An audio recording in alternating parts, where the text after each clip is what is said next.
আসসালামু আলাইকুম ওয়া রাহমাতুল্লাহি ওয়া বারাকাতুহু। সুপ্রিয় শিক্ষার্থী বন্ধুগণ, আজকে আমি তোমাদের পঞ্চম শ্রেণীর শিক্ষার্থীদের জন্য শতকরা অধ্যায়ের একটি সৃজনশীল আলোচনা করব। আমি তোমাদের সুবিধার্থে একটি উদ্দীপক লিখেছি। শ্যামল চাকমা একটি ব্যাংক থেকে ৪৫০০ টাকা ঋণ নিলেন। বার্ষিক ৮% মুনাফা আসলের উপর ধার্য করা হলো।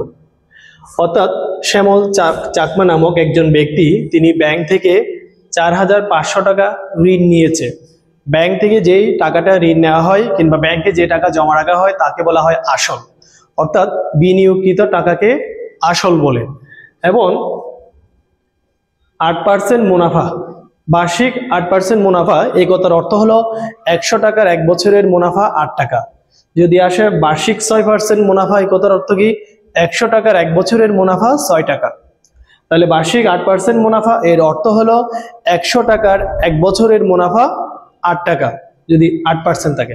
তার মানে ১০০ টাকা নিলে এক বছর পর ৮ টাকা ওনাকে লাভ দিতে হয়। মুনাফা আসলের উপর ধার্য করা হলো। আসলের উপর, আসল হচ্ছে এই টাকাটা, ৪৫০০ টাকার উপর ৮% করে মুনাফা ধার্য করা হলো।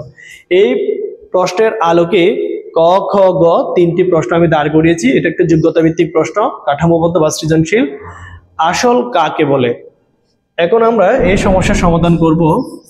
প্রথমে দেখো, ক সমাধান। তোমরা পরীক্ষা এভাবে লিখবে, ক সমাধান, নিচে দাগ দিয়ে লিখবে বিনিয়োগকৃত টাকাকে আসল বলে। ক নম্বর, বিনিয়োগকৃত টাকাকে আসল বলে। অর্থাৎ যেই টাকা ব্যাংকে জমা রাখা হয় কিংবা ব্যাংক থেকে ঋণ নেওয়া হয় তা হলো আসল। বিনিয়োগকৃত টাকাকে আসল বলে। যদি এখানে আসল কাকে বলে না এসে যদি আসে আসলের সূত্রটি লিখো, আসল নির্ণয়ের সূত্রটি, তখন তোমরা লিখবে আসল সমান সমান, উপরে থাকবে মুনাফা গুণ ১০০, অর্থাৎ মুনাফা গুণ ১০০ উপরে থাকবে, নিচে থাকবে বার্ষিক মুনাফার হার গুণ সময়। বার্ষিক মুনাফার হার গুণ সময়, এটা হলো আসল নির্ণয়ের সূত্র। যদি ক নম্বরে আসে আসল কাকে বলে, লিখবে বিনিয়োগকৃত টাকাকে আসল বলে। যদি আসল কাকে বলে না এসে এভাবে থাকে আসল নির্ণয়ের সূত্রটি লিখো, তখন লিখবে বার্ষিক মুনাফার হার গুণ সময় ভাগের মুনাফা গুণ ১০০। এরপরে খ নম্বর প্রশ্নটি কি দেখো, ক নাম্বারটি লিখা শেষ হলে আমি তোমাদের ক নাম্বারটি মুছে দিচ্ছি। এখন খ নাম্বারটি দেখো। খ নাম্বার প্রশ্নে বলা হয়েছে 10 বছর পর মোট কত টাকা পরিশোধ করতে হবে, অর্থাৎ 10 বছর পর মোট কত টাকা পরিশোধ করবে। এই সমস্যার সমাধান কিভাবে করব? শ্যামল চাকমা ব্যাংক থেকে নিয়েছে ৪৫০০ টাকা, সেটি আসল টাকা। ওইটার সাথে 10 বছর পর এই টাকার উপর মুনাফা কত আসবে প্রথমে সেটা বের করবে। আমরা মুনাফা বের করে নেব। মুনাফা যত টাকা আসবে সেই মুনাফা আসলের সাথে যোগ করে দিলে 10 বছর পর মোট কত টাকা পরিশোধ করতে হবে সেই উত্তর আমরা পেয়ে যাব। কাজে আমরা প্রথমে 10 বছরের মুনাফা বের করব। প্রথমে লিখব উদ্দীপক অনুসারে, কিংবা এখানে লিখো উদ্দীপক অনুসারে। উদ্দীপক অনুসারে আমরা কি পেয়েছি? এখানে দেখো আসল সমান ৪৫০০ টাকা, অর্থাৎ এই অঙ্কের মধ্যে আসল হলো ৪৫০০ টাকা। আর বার্ষিক মুনাফার হার, মানে মুনাফার হার যেটা, সেটা লিখবো আমরা বার্ষিক মুনাফার হার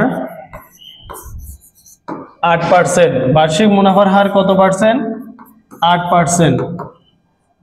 সময় লিখবো সময় 10 বছর, যেহেতু সময় দেয়া আছে, সময় হলো 10 বছর।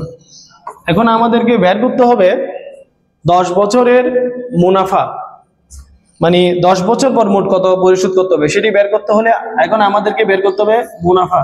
মুনাফা নির্ণয়ের সূত্রটি আমরা লিখব।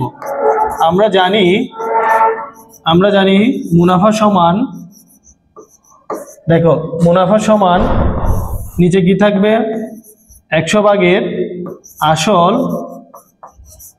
আসল গুণ বার্ষিক মুনাফার হার বার্ষিক মুনাফার হার গুণ সময় এটা লেখার পর মানগুলো বসিয়ে দেবে। যেখানে আসল আছে সেখানে আসলের জায়গায় লিখবে 4500, যেখানে বার্ষিক মুনাফার হার আছে সেখানে লিখবে 8, যেখানে সময় আছে সেখানে লিখবে 10, এরপরে কাটাকাটি করবে। অর্থাৎ এই সূত্রটা লেখার পর এখন আমরা কি বসাবো? মান বসাবো। আবারও দেখো, মুনাফা নির্ণয়ের সূত্রটি হলো 100 ভাগের আসল গুণ বার্ষিক মুনাফার হার গুণ সময়। যদি সূত্র দিয়ে করো এভাবে করবে, যদি কথা দিয়ে লিখো তাহলে সেটা অন্যভাবে করতে পারবে। এখন আসো আমরা মুনাফা বের করব। তাহলে মুনাফা কত আসবে? আমরা 10 বছরের মুনাফা বের করতেছি। দেখো ওই যে আসল, এই অঙ্কের মধ্যে আসল কত ছিল? 4500। বার্ষিক মুনাফার হারের জায়গায় 8, সময় 10 বছর, আর নিচে ছিল 100। কাটাকাটি আমরা এইভাবে কাটবো। এই 100 দ্বারা 4500কে ভাগ করলে 45, এরপর উপরে কি কি আছে দেখো, 45, 8, 10। এই 45-এর সাথে 10 গুণ করলে 450, সেই 450-এর সাথে 8 গুণ করলে 8 শূন্য শূন্য, 5 40 শূন্য, হাতে 4, 4 32, 32-এর সাথে 4 দিলে 34।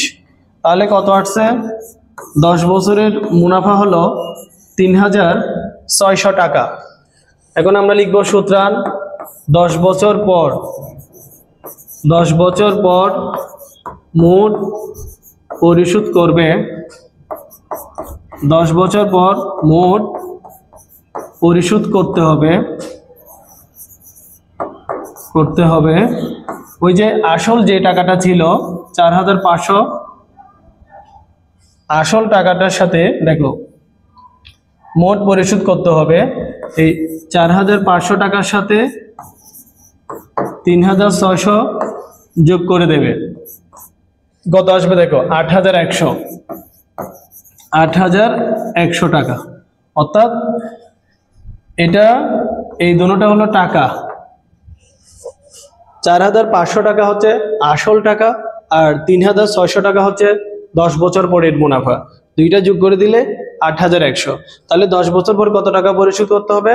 8100 টাকা। এখন আবার দেখো 10 বছর পর মোট কত টাকা পরিশোধ করতে হবে। প্রথমে লিখবে উদ্দীপক অনুসারে আসল 4500 টাকা, বার্ষিক মুনাফার হার 8%, সময় 10 বছর। আমরা জানি মুনাফা সমান, মুনাফা নির্ণয়ের সূত্রটি লিখবে 100 ভাগের আসল গুণ বার্ষিক মুনাফার হার গুণ সময়। এই সূত্র লিখার পর আসলের মান হলো তোমার 4500, ওটা লিখে দেবে। বার্ষিক মুনাফার হার 8 লিখবে, 8। সময়ের জায়গায় 10 থাকলে 10, 5 থাকলে 5, যেটা থাকে সেটা, তারপর 100। এই কাটাকাটি করবে। কিভাবে কাটাকাটি করেছো? লঘিষ্ঠ আকারে প্রকাশ।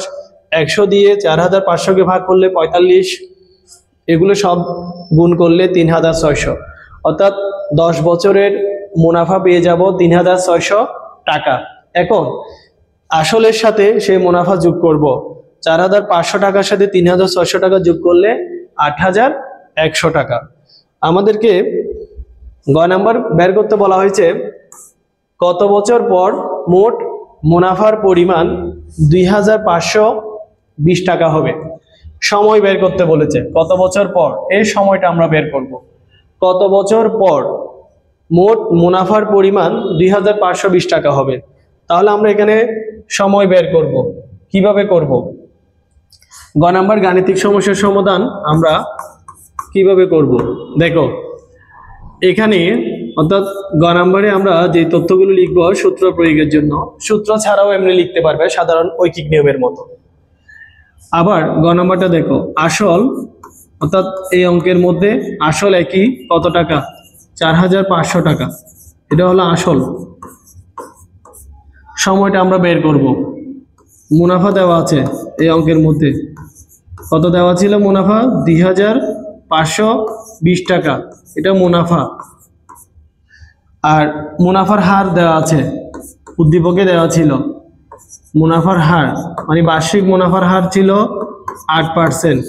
এই তথ্যগুলো উদ্দীপকে দেওয়া ছিল, সময় দেওয়া ছিল না, আমরা সময় বের করব। দেখো সময় সমান কত, তাহলে আমরা সময়ের সূত্রটি বসাবো।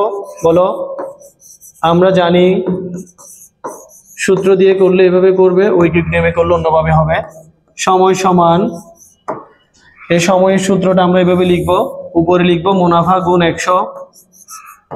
দেখো মুনাফা গুণ 100, আর নিচে থাকবে আসল গুণ মুনাফার হার। আমি সংক্ষেপে লিখলাম মুনাফার হার, তোমরা বার্ষিক মুনাফার হার ভুল লিখতে পারো। মুনাফা কত? 2520 গুণ 100, এটা সূত্র থেকে এই 100। আসল কত টাকা? 4500, আসল 4500। তারপর মুনাফার হার হলো 8। এখন আমরা কাটাকাটি করব। কিভাবে কাটাকাটি করব একটু ভালোভাবে খেয়াল করো। 0 0 কাটা, 0 0 কাটা বলতে 100 দিয়ে কাটলে 100 কে 100, এটাকে 100 দিয়ে কাটলে 45। এই 45 দিয়ে 2520 কে ভাগ করো, অর্থাৎ 2520 কে 45 দিয়ে ভাগ করবে। 45 এর নামতা আমরা জানি না, কিন্তু এটাকে 50 মনে করব। যদি 50 মনে করি, 5 একে 5, 5 দুগুণে 10, 3 পাঁচা 15, 4 পাঁচা 20, 5 পাঁচা 25। যদি 5 বার গুণি কত হয়? 5 পাঁচা 25 হলে এটাকে 5 দিয়ে গুণ করে দেখো। 25 মানে 250, তুমি এটাকে 5 দিয়ে গুণ করে দেখো। 5 পাঁচা 25, 25 এর 5, হাতে থাকে 2, 4 পাঁচা 20, 20 এর সাথে 2 যোগ করলে 22, 225। 252 থেকে 225 আমরা বিয়োগ করব। 2 থেকে 5 বিয়োগ যায় না, এখান থেকে একটা নিলে 12, 12 থেকে 5 গেলে 7, 4 থেকে 2 গেলে 2, 27। 25 দিয়ে 27 কে ভাগ যাবে না, উপর থেকে আমরা শূন্য নামাবো, 270। 45 এর নামতা 5 বার গুনলে 225 আসে। আর একটু বাড়তি করে নেব, আমরা 6 বার গুনে দেখি, যেহেতু 5 6 30 হয়। 5 6 30, হাতে আছে 3, 4 4 24, 24 এর সাথে 3 যোগ করলে 27। অর্থাৎ 45 দিয়ে 2520 কে ভাগ করলে 56, এই 56। 8 দিয়ে 8 কে ভাগ করলে একবার, 8 দিয়ে 56 কে ভাগ করলে 7 বার। তাহলে আমরা কত পাচ্ছি? সমান সমান আমরা পাচ্ছি 7 বছর। অর্থাৎ আমরা কি পাচ্ছি? 7 বছর পাচ্ছি। 7 বছর লিখলাম। দেখো তোমাদের সুবিধার্থে আমি লিখলাম, এখানে পরিষ্কার করে লিখি, সমান 7 বছর, অর্থাৎ সময় হলো 7 বছর। দেখো আবারও, আসল 4500 টাকা, মুনাফা 2520 টাকা, মুনাফার হার 8%, সময় কত আমরা জানি না, কত বছর পর সময় বের করতে বলেছে। আমরা জানি সময়ের সূত্র হলো আসল গুণ মুনাফার হার ভাগের মুনাফা গুণ 100। মুনাফার জায়গায় লিখবে 2520 গুণ 100, আসলের জায়গায় লিখবে 4500 গুণ 8।